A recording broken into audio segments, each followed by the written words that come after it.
players. All right, so I'm here with Celynda Tadlock, who is also one of our members, and dude, we're gonna talk about being a power player. All right, so first off, if you don't know Celynda, Celynda is a power player. She's a rock star. She does so much cool stuff, and it's not with Strongside. You know, our tagline is "We make people better," and it doesn't mean just jumping on a box. It doesn't mean just doing burpees. It means a whole bunch of things, and what we want to showcase is what you're doing to like get better and make people better and all that kind of stuff. So here's the deal. Just who are you? Tell us about your story.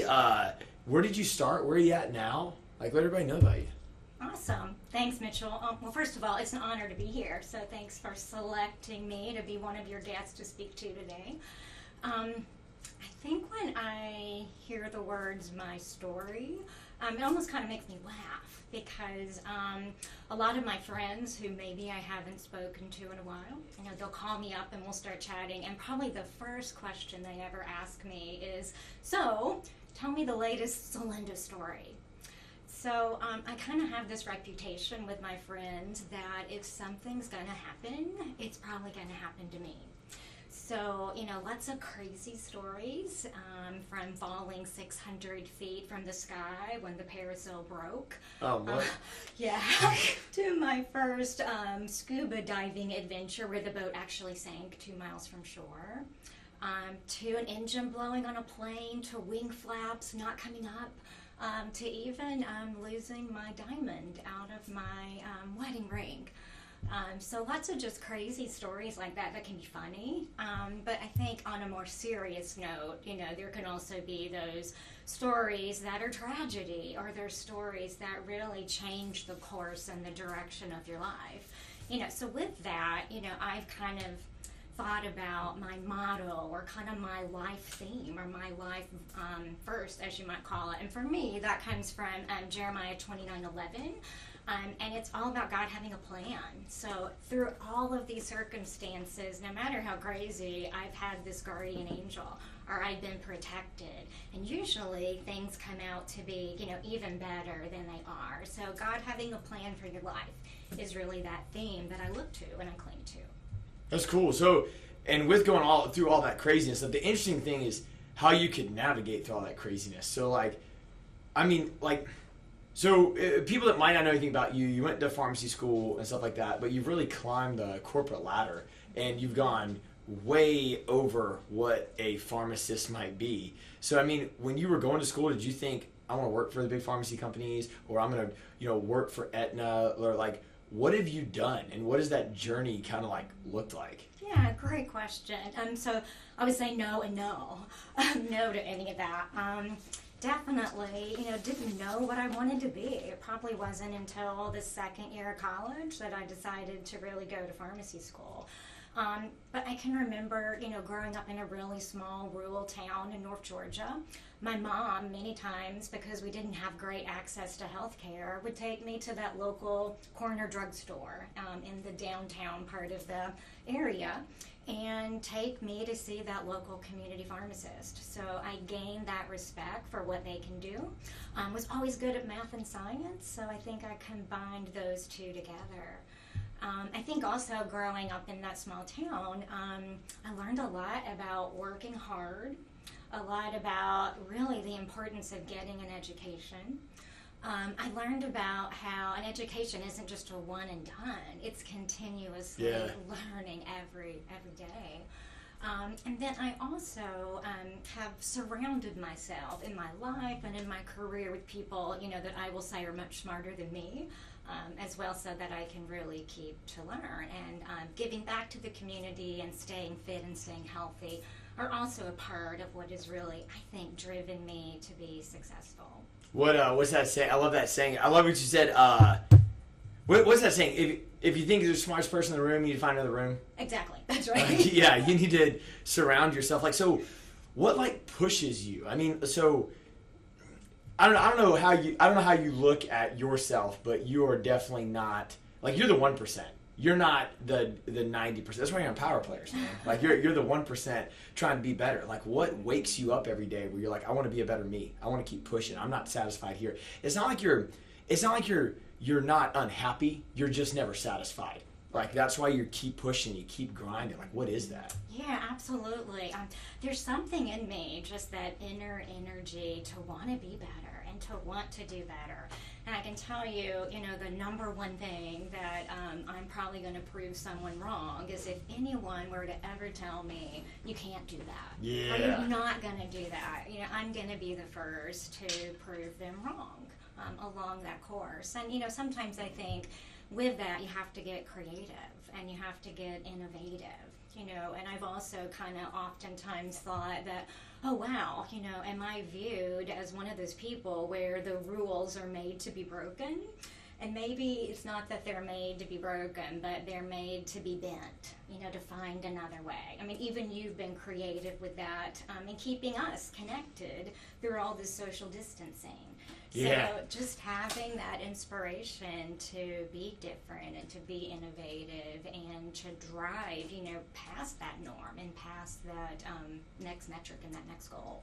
That's really cool that you say that, because for all of you guys that are going to tune in on Friday to Fitness Business, that's going to be our topic, is how to, you have to out-create this coronavirus right now. Like, if your business wants to stay in business, it is not going to be about how many people get infected. It's going to be about how you navigate throughout everything that's going on, how you're able to operate in business with that. So can you speak on that creativity, like throughout your life where you've had to get creative and you've had to say, okay, look, I'm here. I want to get here. I got to out-create these problems.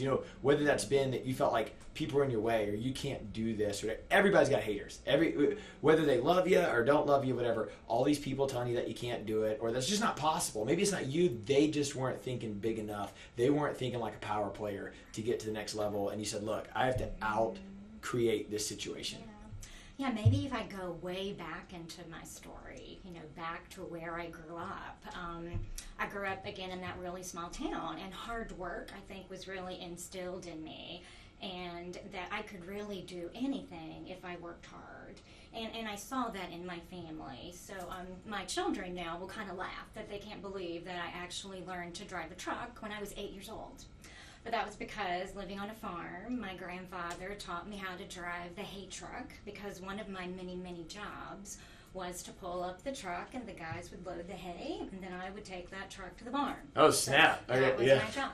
So I think it's that hard work as well, that when someone would say, and seeing how that could really pay off tangibly, and then translating into what that could be in the future if I continued to work hard, and despite my family not really having the financial means to send me away to college, being able to get multiple jobs and get scholarships and get student loans to get to that next level. So there was a lot probably in the way, that's probably not there for my children with what we've been able to afford to them, that you just create a path for. You get creative.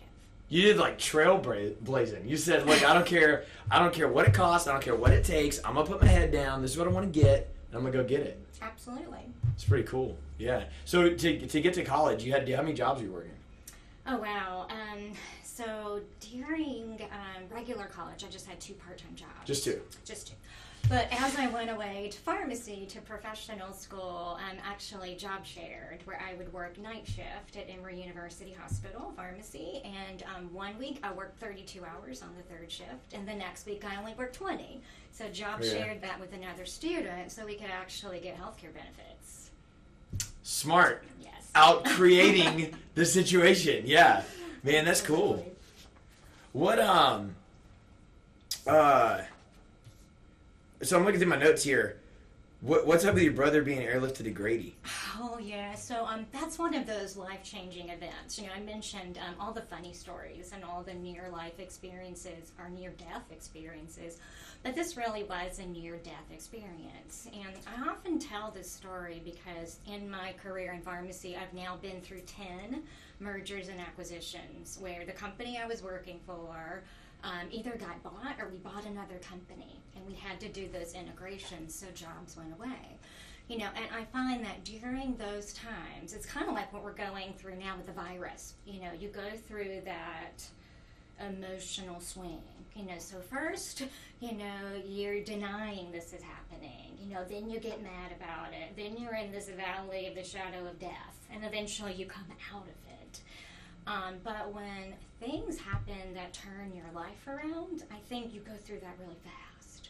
So if you are in the middle of a job elimination, you may go through that very slow. But if something like your brother almost dying happens like that, you get through that very quickly. And I think you can then probably use some of those stories to motivate others. So it was McKenna's 8th birthday, and we were at our home around 11 a.m., and we were all planning for about 12 moms and daughters to come over for the 2 p.m. birthday tea. And McKenna's your daughter? McKenna's my youngest daughter. She's Okay. now 14, and she was 8 at the time. So you can imagine, you're scurrying around, you're getting everything ready, and there's all these other life events going on. And my phone made a bing, and I picked it up, and I listened to the voicemail, and it was my mom. And she said, Celynda, there's been an explosion, and your brother's been airlifted to Grady. You need to come now. And so your whole life just really stops. And so Gary, my husband, and I got in the car. We started driving to Grady, got the kids somewhere settled before we get into the car. And on the way to Grady, my boss at the time called, and he said, hey, Celynda, this is what's happening. He said, the company, which I was the COO at the time, has been bought. We're going to go public with that information on Monday. So on Monday at 8 o'clock, I need you on the phone because we're going to start talking about communication plans and how to do the integration and the job eliminations that will come. But in that moment, life just stops. None of that matters. It's like you're in shock, but you go through this very fast because none of that mattered to me, whether I would really have a job or not, because I knew this is going to be a long road for me at Grady for many, many months there to try to help my brother. So long story short, he did fine. He eventually came off of the ventilator.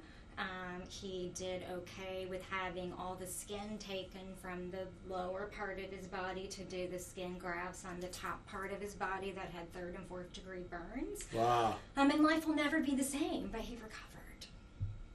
Wow, and then what happened on Monday? Were you on the call? So on Monday, I was not. And I remember telling Tom at that point, my SVP, here's what's happened. And he said to me, oh, you're in the right place. Do what you need to do. Yeah. So that's when you know you're working for the right person, right? Someone that really has your back, because he needed me at that time. But family really comes first. My brother needed me. Absolutely. Absolutely. So again, I think it goes back to that life story. God had a plan. I couldn't have scripted all this out. I could have never made up these kind of things. Just happened and kind of changed the course of your life. So from there, he recovered. I was able to be fortunate enough to get not just one job, but 3 jobs at that next company that bought us. Okay. They forced a couple of guys into retirement, got rid of another person. I got those 3 jobs plus the job I had. And over the next 5 years, increasingly had more responsibility to eventually there at Aetna. There was the CEO, one person, my boss, and me. So made my way really quickly up through that corporate ladder. Then to find out, not so long ago, that CVS Pharmacy bought Aetna. And so now I know there's a plan, and I think that I've been able to use all of these skills, from the working hard to the continuous learning to surrounding myself with those people smarter than me, to staying fit and healthy and focusing on my family, to use those skills probably now in another way. I use them there to climb the ladder. Yeah. I use them through all those years to also have a family and juggle all of that to be successful. And now I'm using those to start my own pharmacy consulting practice. And that is why you're on Power Players right there. Look at that, dude. That was awesome. Do you feel like going back a little bit, like that whole situation with your brother, crazy. But when you said that, the more severe, the faster it is, you're going through those stages of grief like much faster. Do you feel like in that situation, or whether it's that situation or maybe just multiple high pressure things at a time, allowing you to make faster decisions quicker. Like I can only imagine that you got kid's birthday, brother's going to the hospital, you're the CEO of this big company, whatever, and you got to make really fast decisions, really quick, that mean something and point the right people in the right place. Mm-hmm. Absolutely, yeah. I think decision making along the way is important, and sometimes you find out that you can get into this in normal business, this analysis of paralysis. Yes. And you want to have 80% of the data and you wait and you get more data, and then sometimes that window of opportunity just closes, it's too late. But then when we find ourselves in these such high pressure situations, sometimes you make those decisions with only 20% of that data. Mm-hmm. But you may make a great decision, and certainly knowing that you have those smart people around you to help you make those decisions and support you, and hopefully that higher level executive leadership to have your back if you make the wrong decision, is also very comforting and I think really key. Yeah, no, I totally agree with you. And, one big thing that we focus on at Strongside is commit now and figure the rest out later. Like sometimes you just know it's the right thing to do, and the longer you wait, like you were saying, to collect all the data and stuff like that, you're going to paralyze yourself. You can't even move forward. You want to get all this information before you make the decision. By the time you make the decision, you've lost your speed to market. And you weren't able to blitz scale the thing because you spent all your time saying, is this the right thing? You should just roll with it. Absolutely. And I think pressure, obviously that's not the pressure we want, but pressure can allow that to disperse faster. Absolutely. Yeah. So this is really, really cool. Tell us about the award you just got. It was National Women's Day, and you're like big star in it. And who reached out to you? What was it? Like you're in a magazine with your Strongside shirt, by the way. That was super cool. It was. It was really a big honor for me to be selected to represent the U.S. for the healthcare and insurance sector of the marketplace for International Women's Day, which was just on March 8th. So just a few weeks back, and was selected by a global company supporting the event called Link Global, and was able to be interviewed there by Isabel Wong. Isabel Wong is a journalist in China who interviewed me about my journey in healthcare and allowed me to talk about some of the things that can be different in healthcare based on genders. So the neat thing is, I got to talk about some things that were really passionate to me. My father died at a really young age of cardiovascular disease. And when you think about women in cardiovascular disease, many times they don't have the chest pain that you might get or chest pressure with a heart attack like a man. Many times it just can present like it was indigestion. So I was able to talk about those differences and the importance of recognizing how that can be different in a female, as well as, talk about in a male population, many times they're underdiagnosed for many types of mental health issues, because sometimes people look at that as, the guy should just be tougher, they should just toughen out. So I was able to really talk about both genders and some of the healthcare disparities. Huh, that's really cool. I mean, did that come out of, how does that work? Like they just select, like, how do they know you? I mean, like they just select you out of this group, or was that like a one-off? I think that you guys can go out and take a look at my LinkedIn profile. So I try to do a really good job of having a great profile out there to support what I'm doing in the community and what I'm doing in healthcare and being in the business that long. This was a company that I'd done a few projects for, so they knew me through those projects. And as they looked at different people to represent healthcare, selected me based on what they knew about me from the prior work and what they knew about me from the profile and my contributions along the way. Huh. That was really, really cool. Man, that was really neat to like see all that and yeah, I get to show that to the world. That's pretty cool. So you've dominated this space, whether you want to call that healthcare or your life or overcoming all these objectives, stuff like that. When you look at it and you're like, all right, I'm going to be a power player. Like, what does that mean to you? Like, what could you define that as? To me, being a power player means making a difference in the lives of people. I want to make a difference in the lives of the people I serve. So right now, for me, that's the lives of the people that I'm serving through my consulting practice. So really understanding them and their needs and their goals to be able to develop that strategy and help them get through some of these crazy barriers that are facing them right now in healthcare. I think as well, when I look at being a power player, you gotta set your goals. So you need those metrics aligned to those client goals, and you wanna achieve them. You want to, not just set a goal, but I want a stretch goal.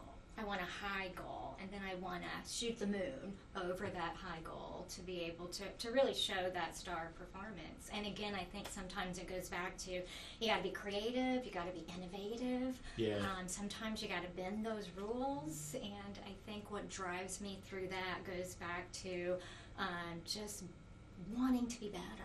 Having that in me that don't tell me I can't do it, because I will show you that I can make things better. I love that. That's awesome, man. That's what this is all about. So leading into that, when you're like, I'm gonna help these companies manage everything that's going on right now, what do you see as some of the current big red flags or problems in healthcare and medicine, and just in your space in general? Like, what's like, Yeah. Well, obviously right now, coronavirus, COVID-19 is what's on everyone's mind, and I just had the opportunity to do an opinion piece that you can find on my LinkedIn about 4 weeks ago. And it's amazing, how much has changed since January, how much has even changed since I wrote that 4 weeks ago. Mm-hmm. It's just the world as we know it will probably never be the same. But I've been really impressed how the pharmaceutical industry, the manufacturers, the researchers, the scientists, the government, the local businesses, the pharmacies that are out there in the front line, the hospitals, the rescue workers, everyone is really coming together to try to do the right thing to really plateau that number of cases. We've got to plateau that curve. So that's certainly on everyone's mind. The next thing I would say is the rising cost of medications and the overall affordability of healthcare. So I never really thought when I started my career I'd probably ever live to see that there would be one drug where one dose of that one drug would cost $2.4 million. But last year, there were 48 drugs approved on the market, and one of them had that price tag. So with that type of a price tag, comes a lot of innovation, but comes a lot of responsibility. So financially, how can that model be financed? What's the sustainability of that model? And even some really difficult ethical decisions on which is the right child under 2 years of age that's going to probably get benefit from these millions of dollars of drug. And making those decisions, trying to understand that clinical evidence and determination and who might get the best outcome with some pretty limited information. Those are really intense decisions to make. I guess it's kind of a two-part question. What are some big projects that you're working on right now, or just the scope of where you're trying to steer the thing? And just to back up a second, like what you'd said about everybody working together, and that our lives are probably never going to be the same with this corona thing, I totally agree with it. And I'll give you an example, like using grocery stores as an example. 4%, Forbes just put this out, that 4% of all online shopping was done, 4% of all grocery shopping was done online. Mm-hmm. Now that corona's happened, 41% of all grocery shopping is online.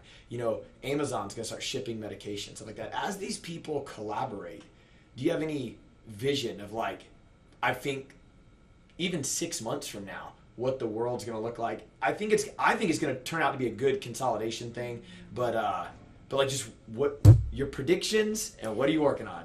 Yeah, absolutely.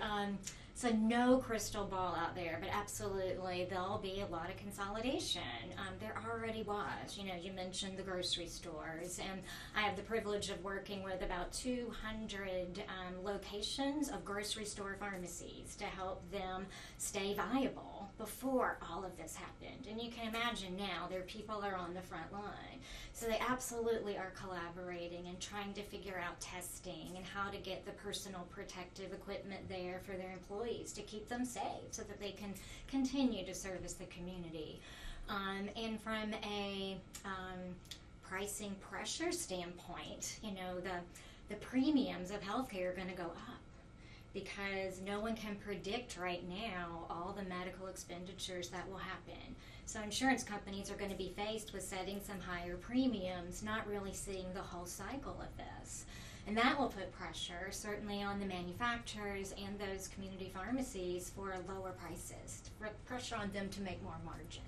So I'll be working with them on looking at what's beyond that. How do we move healthcare from a, pay for the drug to how do we pay for performance? How do we, instead of just selling a diabetes drug, what can you do to help that patient get their hemoglobin A1C to goal, lose some weight, and really change that course where maybe they don't need a medication? That's something you don't hear that often. I mean, I love that approach and looking at it. It's really good. Well, hey, look, I can't thank you enough for coming on our first episode of Power Players. I think you did awesome. I mean, that was so cool. I hope you guys really enjoyed it. I want to encourage you to tune in on Friday.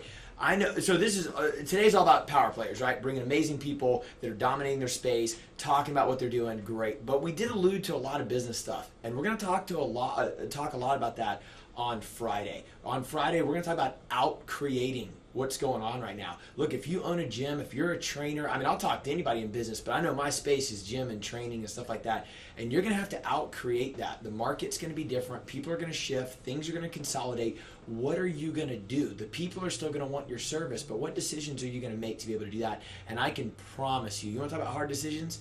You're going to have to make a lot of decisions on things you don't want to do right now, and we need to navigate through those together. So thank you, Celynda. Tune in Friday, 1 o'clock, and let's check out some fitness business. Thank you. Thank you.